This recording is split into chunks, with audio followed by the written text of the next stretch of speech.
DynamoDB by Rajkumar Jain. About Rajkumar Jain, he works as solutions architect at TCS. He talks about DevOps and AWS architect and quite experience in AWS. He is a AWS community builder and C# corner MVP. And if you want to know more about him, then you can follow this speaker profile link that is mentioned here, that is available on 5th IR portal. About 5th IR, that stands for Fifth Industrial Revolution. We are the initiative by Multi-Cloud for You to help companies and technologists to openly share their learning and get opportunities worldwide through each other's as well as through our partners worldwide. Here you can see how are we growing day by day.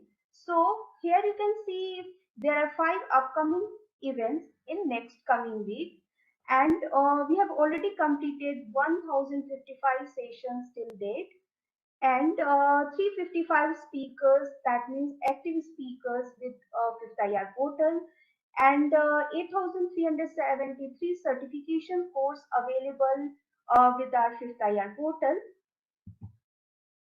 Our relationship with Bata Global, Dell, Brilio, Tiger Analytics, Alibaba Cloud, Data Piper, Philips, Jira, and multiple small and medium companies. We also frequently engage evangelists and engineers from Microsoft and AWS. We are also an Alibaba Cloud Academy partner. So here are few samples of Alibaba Cloud certification. We can help you in building your knowledge, digital presence, and helping you in odd hours when you are looking for jobs through our community. You can get all of this with a single link, that is www.fifthir.com. How to get the certificate? For this, you need to register at event link. Then click on claim certificate and provide all the required information, and then you will be asked for a code. Enter the code which we will share at the end of the session to download the certificate. And for any further issues, you can connect with us at the Multi-Cloud for You, and we have our Telegram channel, that is telegram.im/multicloud for you. Thank you so much. Now over to Rajkumar Jain.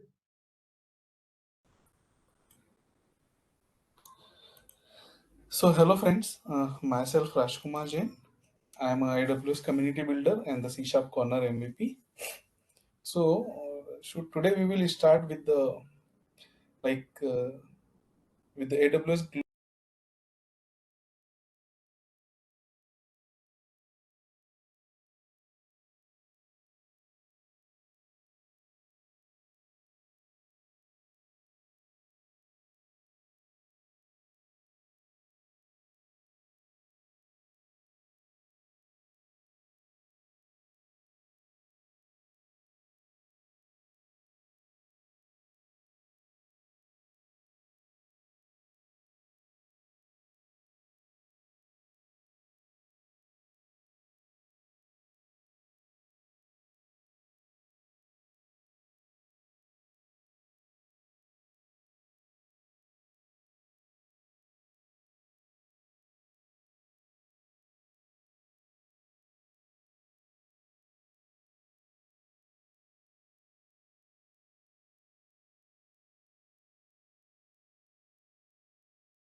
we can say the AWS Glue provide you the such kind of facility where you can categorize your data. So that area is called as a catalog, where we can define the crawler, we can define the a database, we can define the tables. So we will see all these in the later in the session. And once it is like the data is available in the catalog, immediately we can search and curable of all those data silos. So this is what the introduction of the AWS Glue. Let's move to the next slide where we can think on the 3D. 3D it means the discover, the develop and the deploy part of your AWS Glue. So in the discover, what we are discovering? We are discovering the data which we are getting from the data source. So automatically it will discover and categorize your data, making it an immediately searchable and curable once it is available in the catalog. And secondly, you don't need to think about the schema because crawler will take care of about those. It will capture the semi-structure and the structures data in a well format in the schema, and it is automatically no need to define anything there. And then the second is develop. So in the develop, in the job authorization, what we are doing, we are develop, we can with the help of the AWS Glue Studio UI, we can develop our we can with the help of UI, we have to just drag and drop the source target, and then what kind of automations we are looking for, what kind of rules we want to apply there, when it should be run, when we should schedule for those particular job. All those activity we can define there, and once we have defined and everything is showing as a green, we can see the source code of whatever the configuration we did in the UI.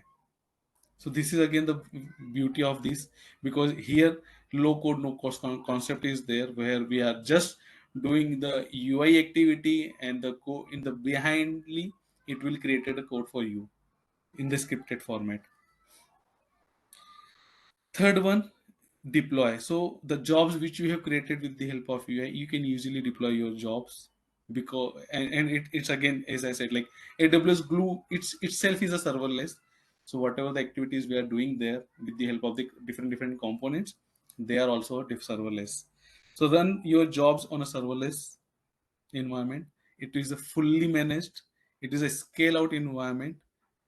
It scale out, it means as per your need, as per your requirement, it will scale out your infra and doing the computation within a given time period.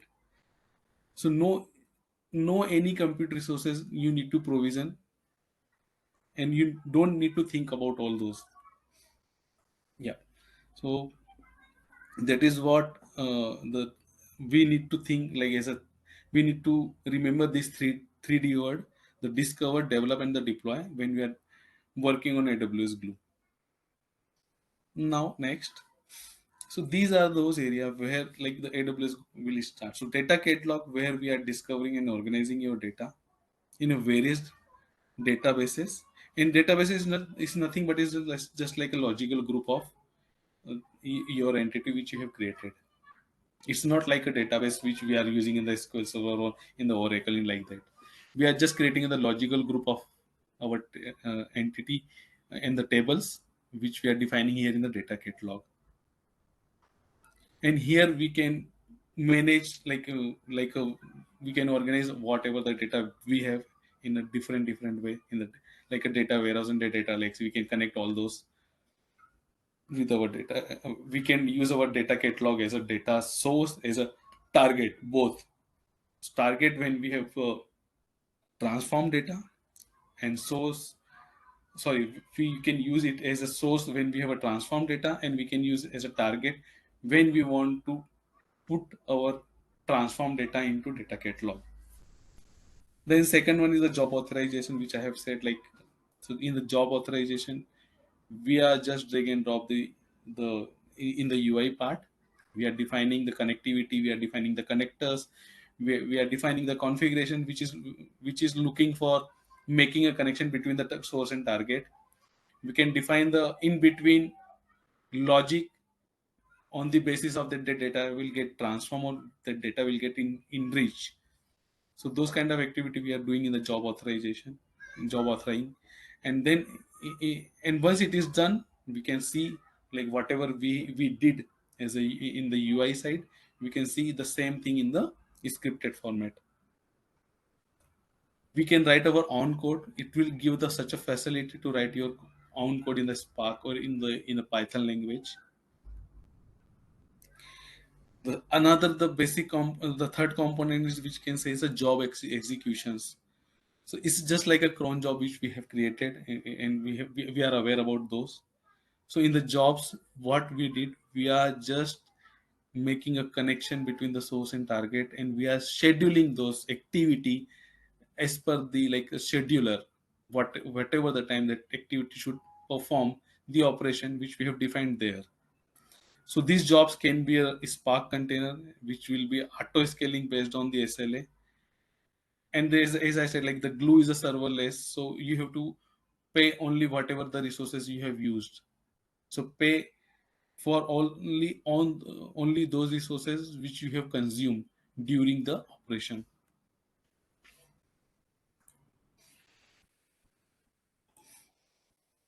So now data catalog.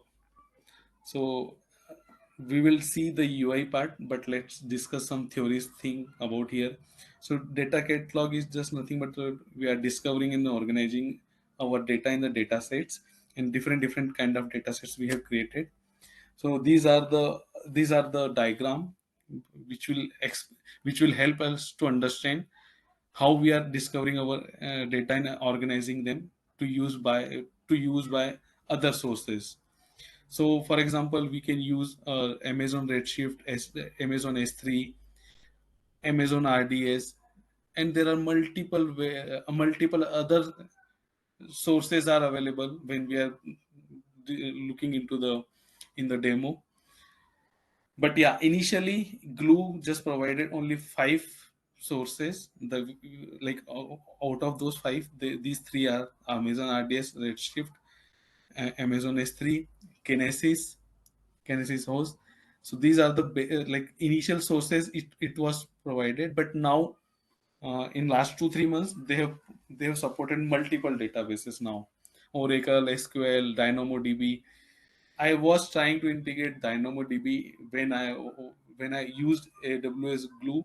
At that time, DynamoDB was not available as a source, but now DynamoDB is available as a source in the Dropbox.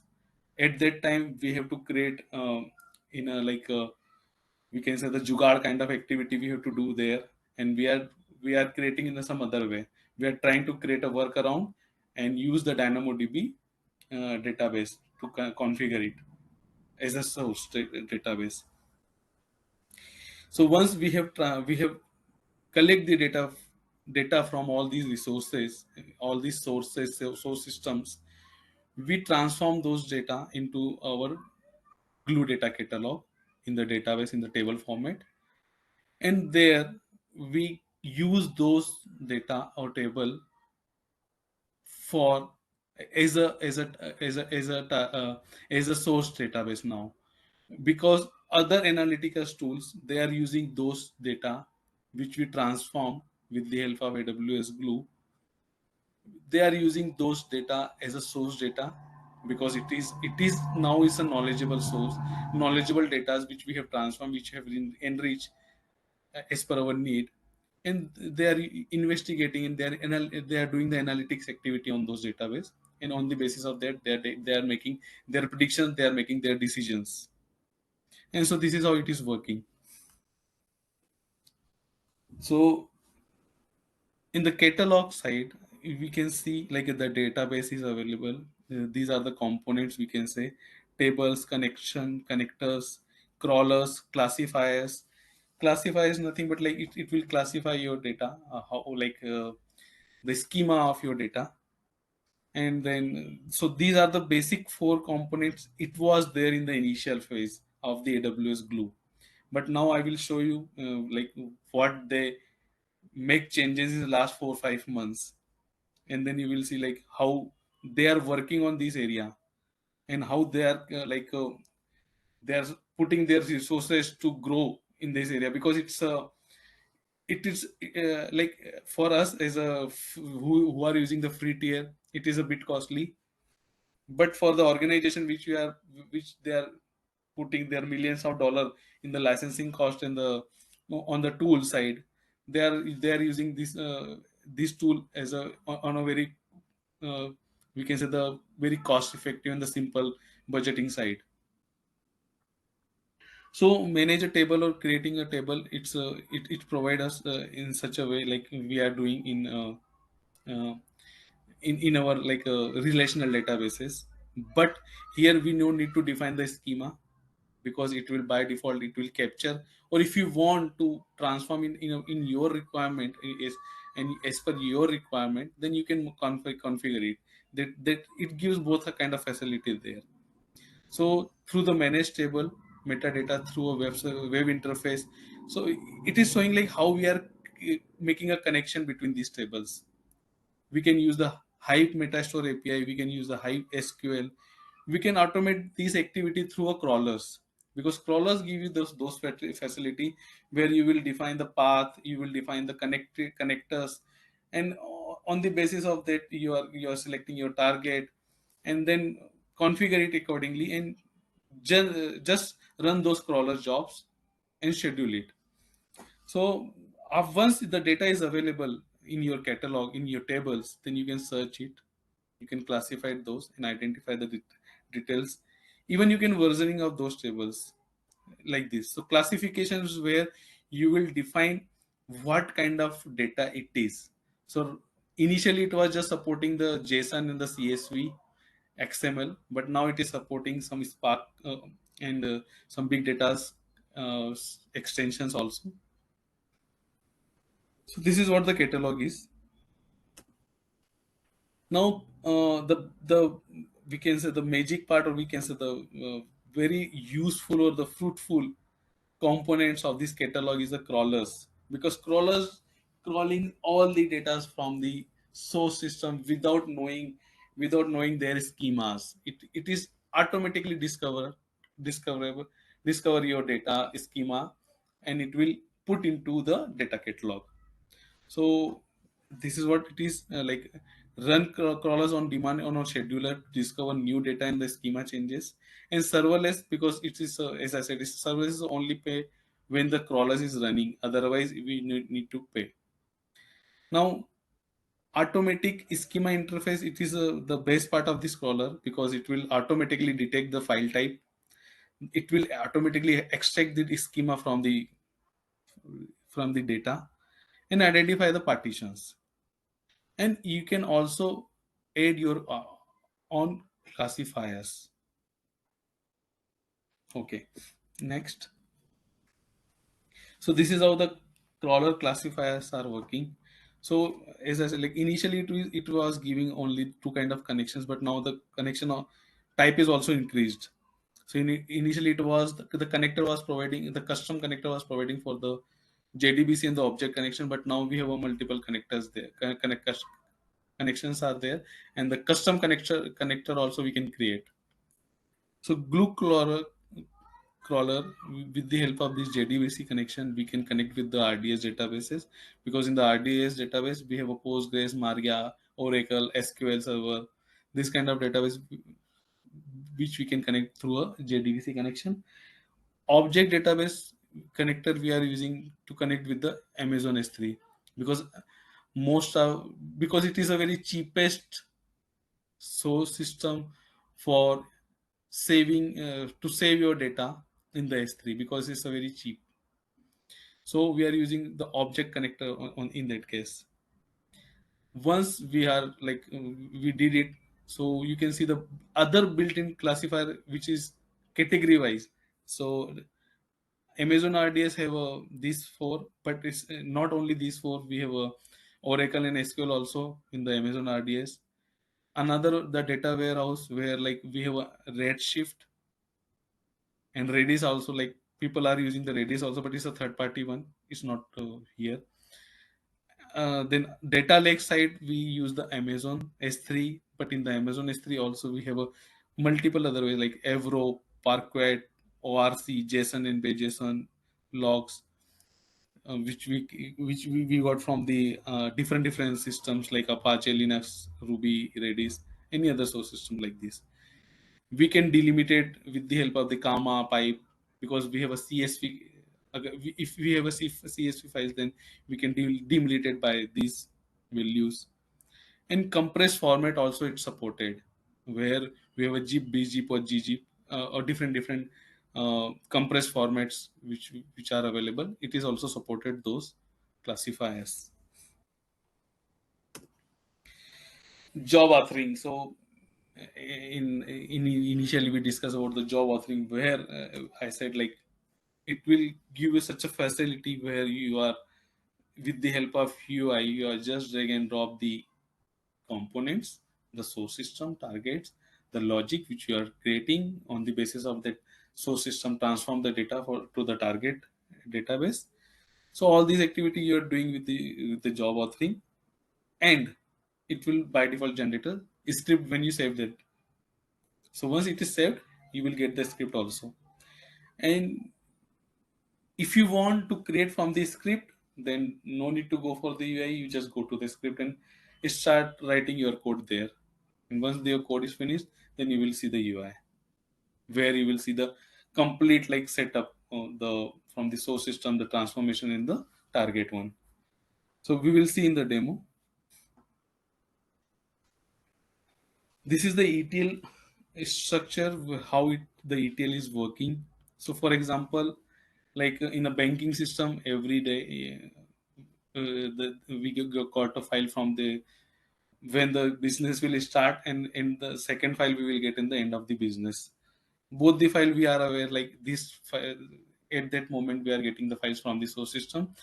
So we have decided the timing. Once the files are available in the uh, source system, whatever it is, maybe the Amazon S3, or maybe your Redshift, or maybe it's your database side. Once we got the file there, we start the transformation. We transform on the basis of our logic, on the basis of the scripts which we have created, and transform and filter those data and put it into any target one. Is Again, we can choose the target data table as Amazon S3. We can choose the target table as our catalog. We can choose the target table as our other databases. So we can transform those data and put into the target data tables. So pick sources and targets from the data catalog. Glue generates the transformation graph and Python code. Specify trigger conditions and execute the job. So specify trigger condition means you just specify when it should get triggered, either the arrival of the file, or either it's a particular timing when it should be triggered, and then execute the job. And this is how it is. It will work, and it will generate the code for you if you want to see like what code it generated while you are creating the workflow for this process. So as I said initially, the best part of this glue, it will capture the semi-structure in the relational database, and it is a flattened semi-structured object with the arbitrary complexity into relational tables on the fly. You have not need to define anything. So the database admin or database guy aware about this kind of pain, where they have to define multiple data types, the names, and blah blah blah. So they know the pain of this activity, and now this pain is completely removed with the help of this. Now it will help you to create a pivot array and other collection types of into a separate table, generate a key, foreign key kind of values if you want, but you have to define, you have to configure in that way, then it will do. Then you can modify your mapping as per the source schema changes and modify the target schema as needed. And that's how it it have that level of flexibility in the glue, in the data catalog side, where we can it can easily adopt to the transformations of your data. So this is how it will show you once you like you saved your job. It will show the script in this way. where, like as I said, like you have just defined the source and target location, whatever the transformation logics are there.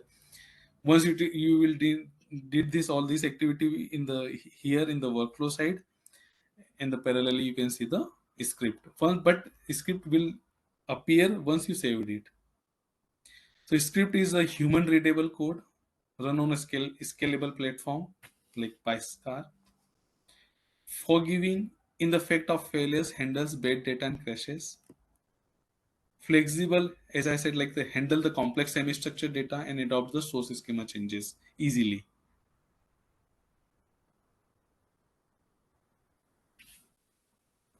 Okay, so here it is again give you some such kind of flexibility to add your custom modules. You can add your files. So in the custom modules, if you have created the um, Java code for the data transformations, so you can use it. You can drag and drop, or we can say that you can just define your jar files path. You can define your Python library details here if your modules are Python related. If you have other kind of such a configurations, you can define here, and it will take it and it will use it as a module, and transform your data accordingly. Now orchestration in the resource management. So as I said, like it's a fully managed and serverless job executions are there. So orchestrations, these are kind of like word is very heavy, where they are managing the multiple resources as per the requirement. So orchestrations come there. So they are managing multiple things here, and we are not much aware, because in the backend side they are managing your infrastructure, they are managing your scripts, they are managing your use data. But in the at front we see only the transformations activity in the flow and the workflow kind of diagram in the data. So in the serverless job execution, we no need to provision the configure or the manages the servers, because lots of servers required when you're doing the activity for the use or the terabyte, or we can say the petabytes of data. The one another things here, which is the warm pool of instances. So if you guys are aware, in the reinvent also, for the lambda functions, the lambda function which are created in the Java, they have introduced one new facility for the snap start. That is again the warm pool. How and why? So in the snap start, in the lambda side, the snap start will help you to warm up your instances. And when you are executing your lambda functions, no need to initiate it from the scratch, because in the Java libraries there are lots of dependencies in the libraries are need to initiate first, and after that your few line of code is executed. So this is just for the example. So here the warm pool help you to pre-configure fleets of the instances to reduce the job startup time. And when I say like the reduce the job startup time, it will save your money also, because if it is not there, so if your job startup time is around a 5 or 10 seconds or a 30 seconds or 1 minute, then it you have to pay for that amount, that time period, right? Because it is initiated, and then after that your job will execute. So first it will consume your time around whatever the time it will take for the initiation, and second one, the processing time, whatever the data you have to process it.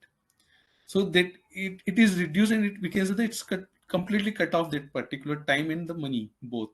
So that's again a best part of this, the warm pools, which is already pre-configured in the reduce your job startup time.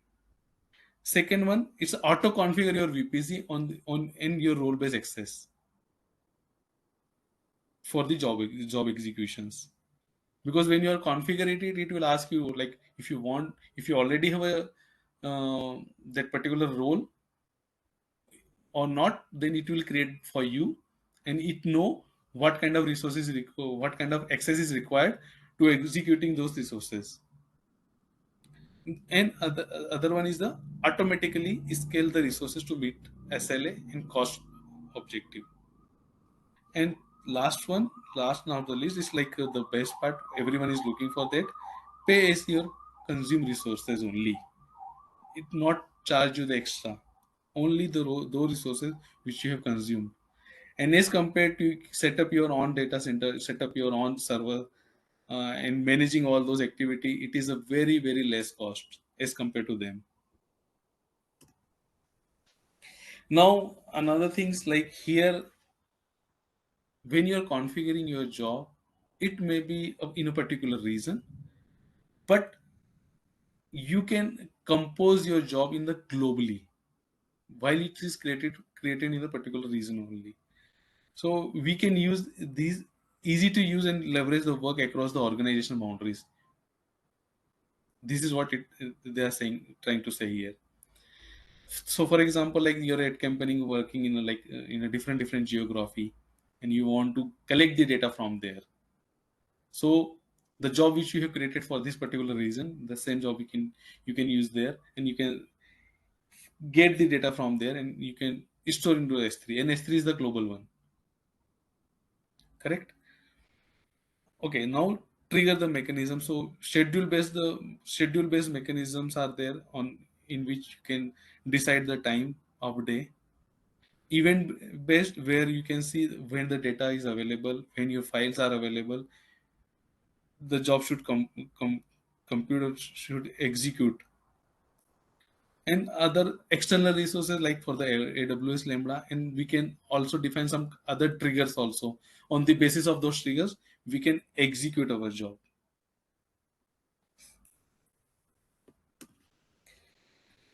So for the developer point of view, what kind of like facilities provide? So it's provide the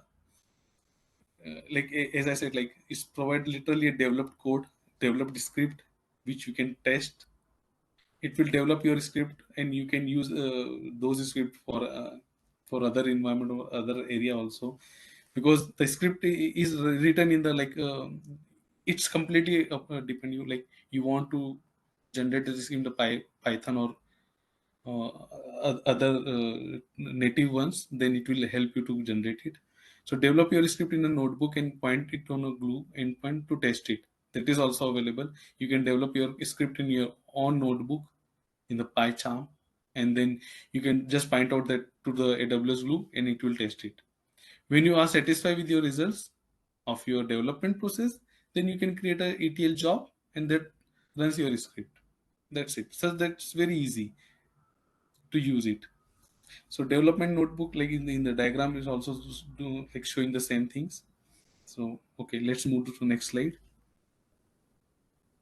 ETL security model. So till now we are discussing about like development, executions, database, infrastructures. But yes, the like very essential part of this, which is the security one. So ETL jobs that do not require any special handling can be launched without additional configuration. For jobs requiring restricted access to the data glue, utilize a VPC endpoint.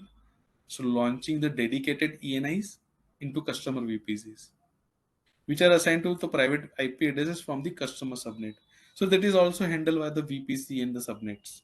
So not think on much area because in their side, because it will be pre-configured or not, then we can configure it later on. And our like solution architect and the architects will help us to use these resources. And for such a jobs, Glue also reinforces the use of the S3 VPC endpoint. And I will show you this example in the example, because it will ask you to use this one, because if you are using the other targets and other sources, then it may be some it will may create some problems. So what Glue suggests us, so whatever you have in the source side, please dump into the S3 one. Glue will read from the S3 endpoint, and if you want, to store into some other target, or if you want to store in the S3 again, then it will help you.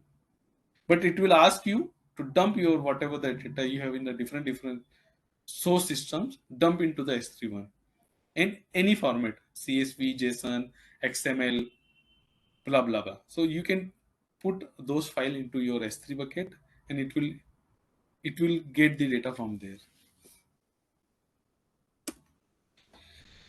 So now we will discuss, now till now so far we discuss about the all the essential part of this, but yes, now we need to discuss about the costing of it.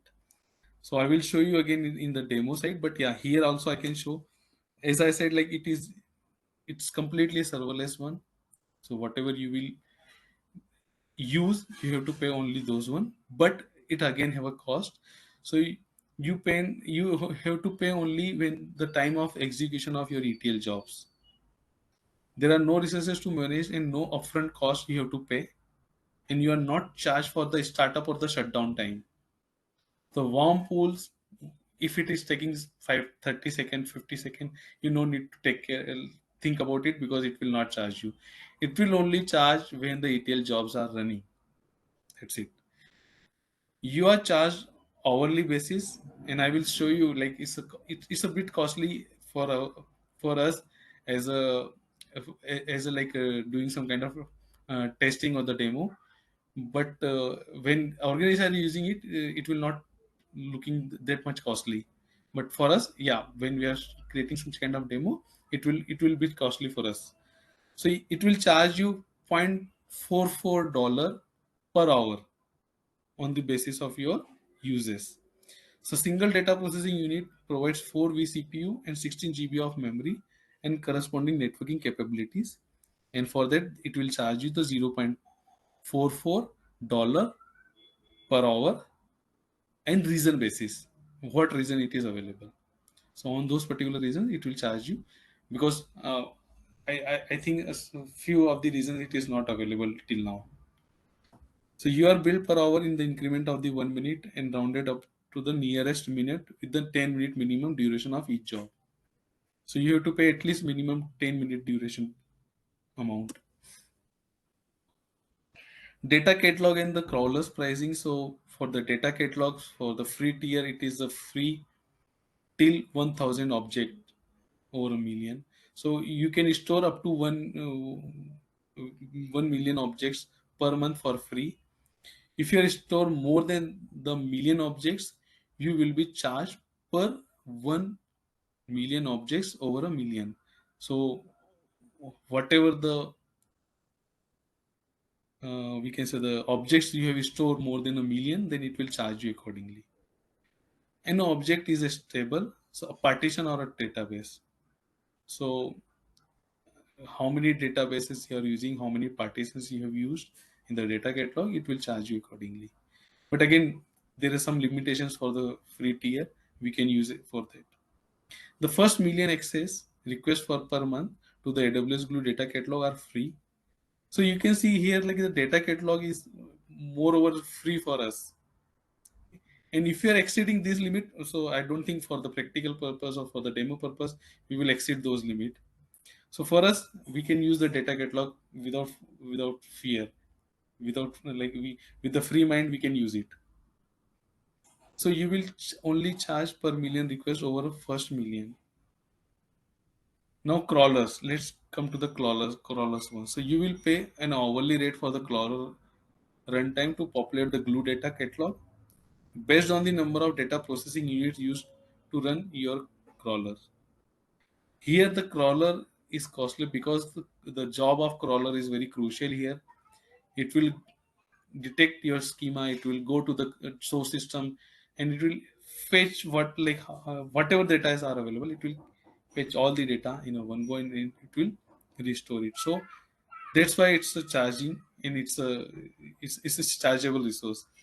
But like a data catalog is just like a database. It's just like a table, so it is not that much charge. A single data processing unit is again like a ETL one, so we have to just pay for that. you are a build in an increment of 1 minute. Here is the timing is reduced, so every 1 minute you have to pay, rounded up the nearest minute. While in the ETL, we like 10 minutes was the incremental bill and rounded up with the nearest one. So minimum 10 minutes we have to pay there. So use of the crawler is the optional one, yes, because instead of crawler we can use the ETL job, and uh, you can populate the Glue data catalog directly through the API also. So crawler is not required in that case. So let's move to the hands-on side. So let me share my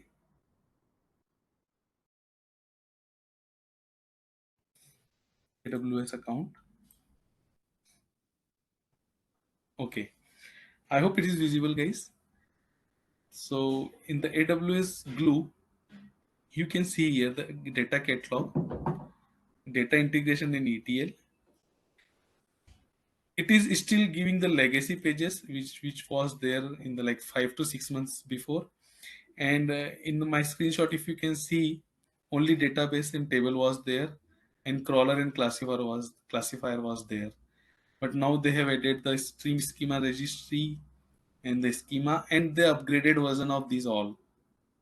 So now databases are in the new format, the crawlers is the new format, connection is in the new format. While in the legacy, it was not like this. It was in the only database, tables, crawler, and classifier. That's it. Okay. So let's go to the database first.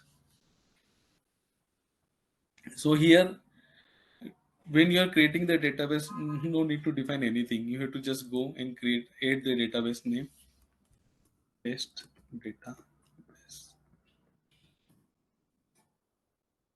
Because everything is optional now, you just click on it. Okay, so here you have to just think, whenever you are writing, it's not taking upper cases. So you have to write everything in the lowercase. Now your database is created. Because it's just like as I said, it's just like a logical group of your tables. Inside this, you will create a tables.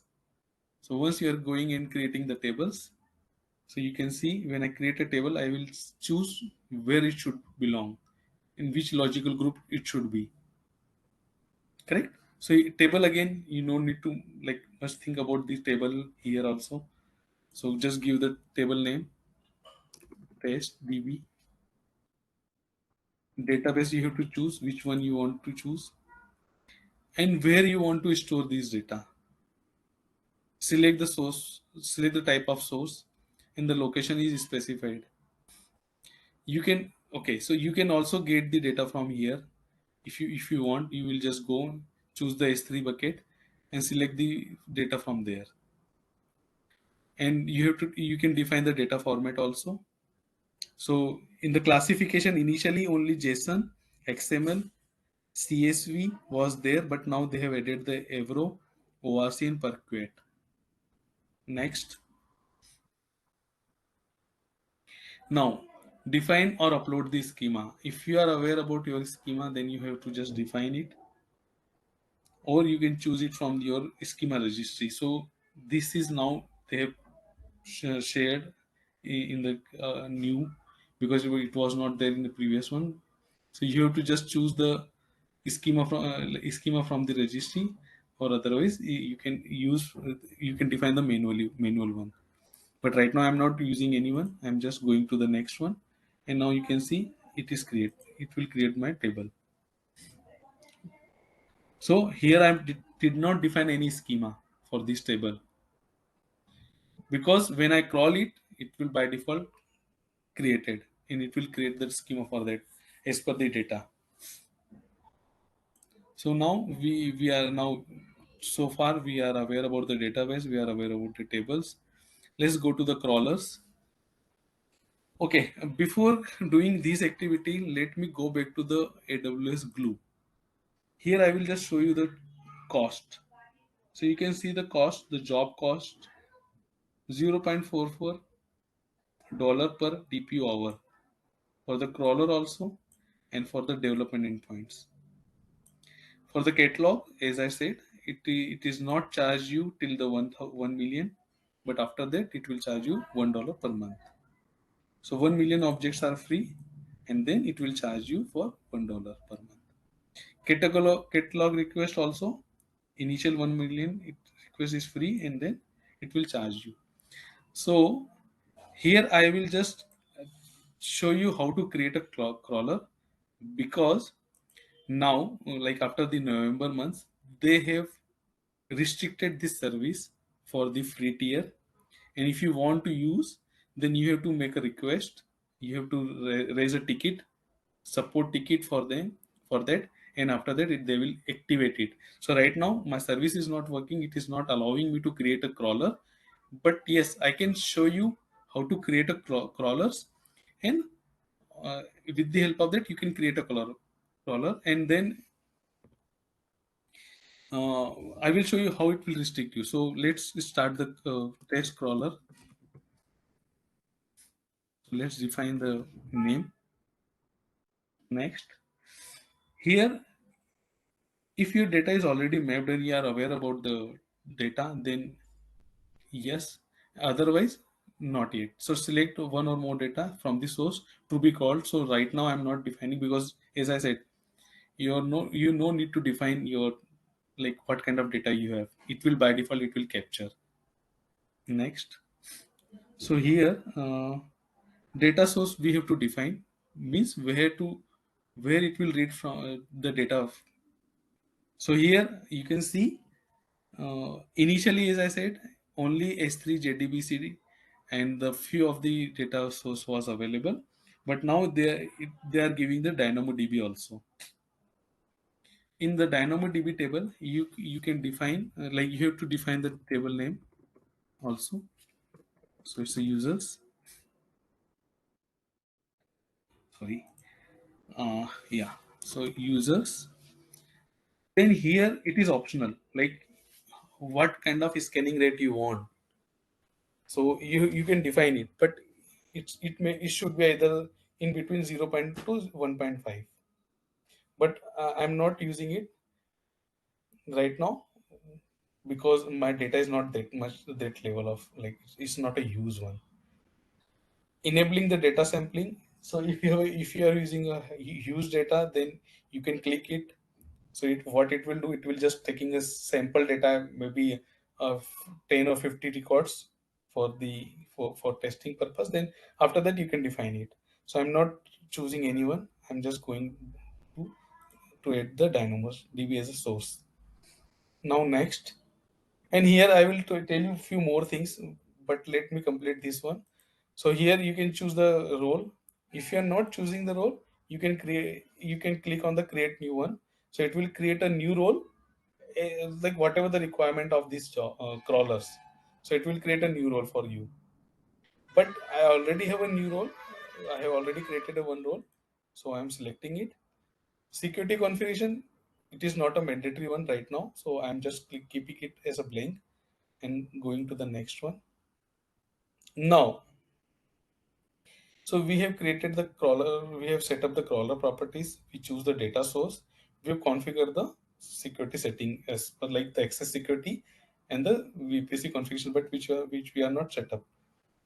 The last one, where this data should go. So here we are choosing the data from the catalog.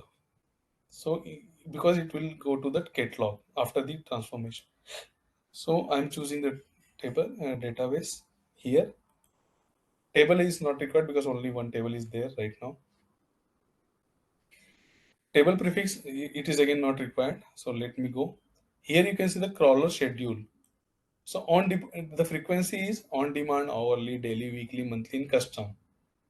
But right now I'm putting it as on demand. So whenever we required, we will run it. So now you can review. So I have a crawler properties, I have a data source, I have a configuration setting, and I have a target also. Now when I click on the create crawler, it will give me exception, and that exception is it is not allowing me to access, because as I said, now it's a costly service. They are not allowing everyone to use it without their permissions.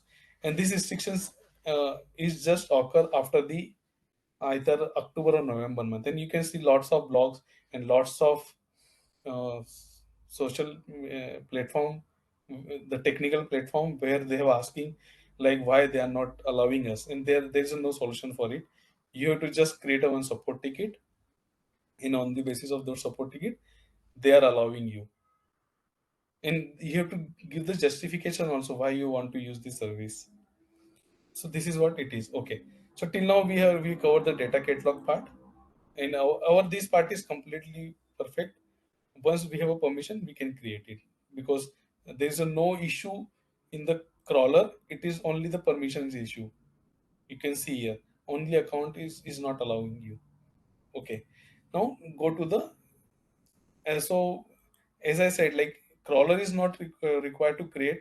We can create a job also. So here I'm going to the ETL, data integration in ETL side.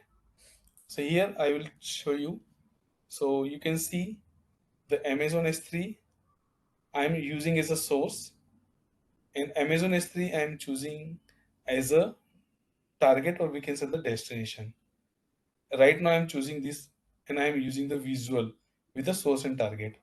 So when I click on create, you can see the workflow here. Once I will save it, I can show you the script also. But you can see the script in right now, nothing is there. So we are not, I'm not using it. So let's configure it first.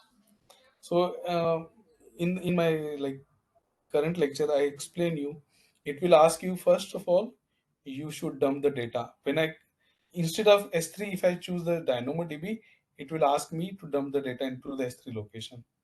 So right now you can see source type, either the data catalog. So data catalog also could be a source. So right now I'm not choosing, I'm just choosing the S3 location where one of my file is there. So I'm going here, I'm selecting one file from here. So this is my source. If I know, I'm aware about the format, then I will is define the data format also. Okay. Then, so you can see here, once everything is fine here, it is showing me the green. Now go to the apply mapping. Right now, I have no rules. Uh, in apply mapping, for example, your source key is XYZ and you want to map it with the ABC, then you can define it here. You can define the data type also. And if you want to drop it, you can define that also here. So that kind of mapping you can define to to enrich your data. But now let me go to the target one. In the target again, so what I define in the source, my source I've defined is the JSON format, right? So it by default it choose here. If I want to compression, then I can use it. Otherwise, I can keep it as a none. But now I have to define where this data should go once the job is run. So I will go and choose the target also. So I can choose the target as a destination file. And sorry, going back, I'm choosing it as a target and choose. So my folder is there, and once I will save it. So here you can see, do not update the data catalog. Create a table in the catalog if it is not available. Create a table in the data catalog and subsequent runs. And if you want, you can add the partition key. So now you can see my all these three details are there, and all three are showing as a green, right? So my source is green. My formula, the transformation formula which I applied is also green. So now I can save it. But before save, I need to give a name. So you can see when I click on the save, it will give me the one exception here. Exception, the viewing the exception is completely different here. You can see in that way. So here my job name is test job.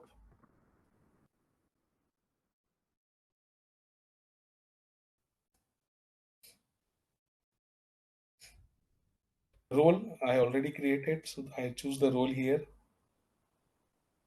and then you can see the language on which it will create a script.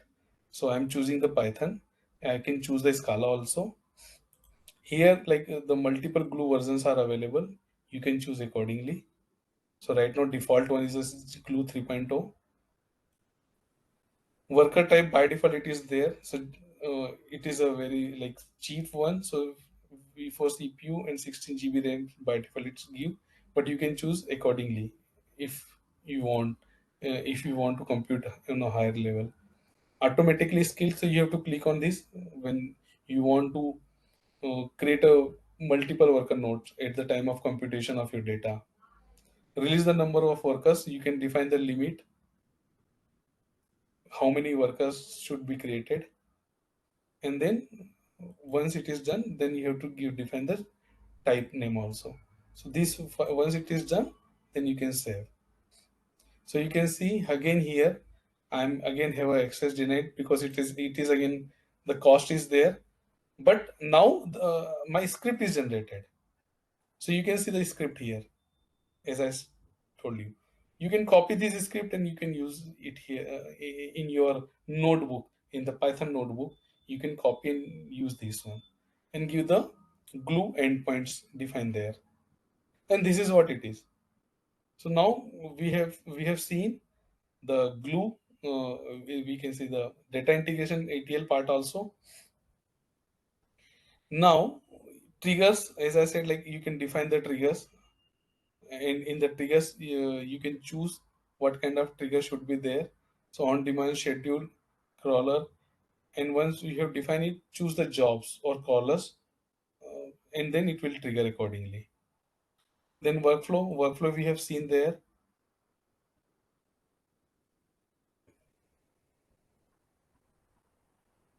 So you can define the ETL workflow.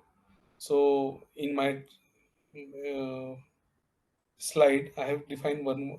I show you one workflow here, this one. So in this way, you can define the workflow there, and on the basis of that, it will again help you to understand. So let me try, but right now, like time is limited, so I am just skipping it here. In the later session, I will cover. And this is what like the AWS Glue is. So one is the data catalog, second one is the ETL one, and inside that there are multiple components which we discussed today. It is also allow you to go on the legacy environment. So if you want to use the previous one, so you can go and select it, and you can go like as per your experience. If you are aware, then you can go and choose the legacy one. But now all the latest and new services are components are available with the AWS Glue. So that's it from my end, guys. Thank you. Thanks for allowing me to give us such a wonderful session here. Thank you so much, everyone, and thanks to multi-cloud also to give me such an opportunity to demonstrate my knowledge with you guys. Over to you, Soumya. Okay, thanks Rajkumar for the wonderful session, and thanks all the participants. You can use the code that is 1PGW3J. I repeat, 1PGW3J to download the certificate. I have already shared this in the chat. You will get the certificate after 3-4 working days once we upload the recording for this session. And I hope the session was very informative. Thanks again for the joining, and thanks again Rajkumar for the very informative session. And have a good weekend all. Thank you so much.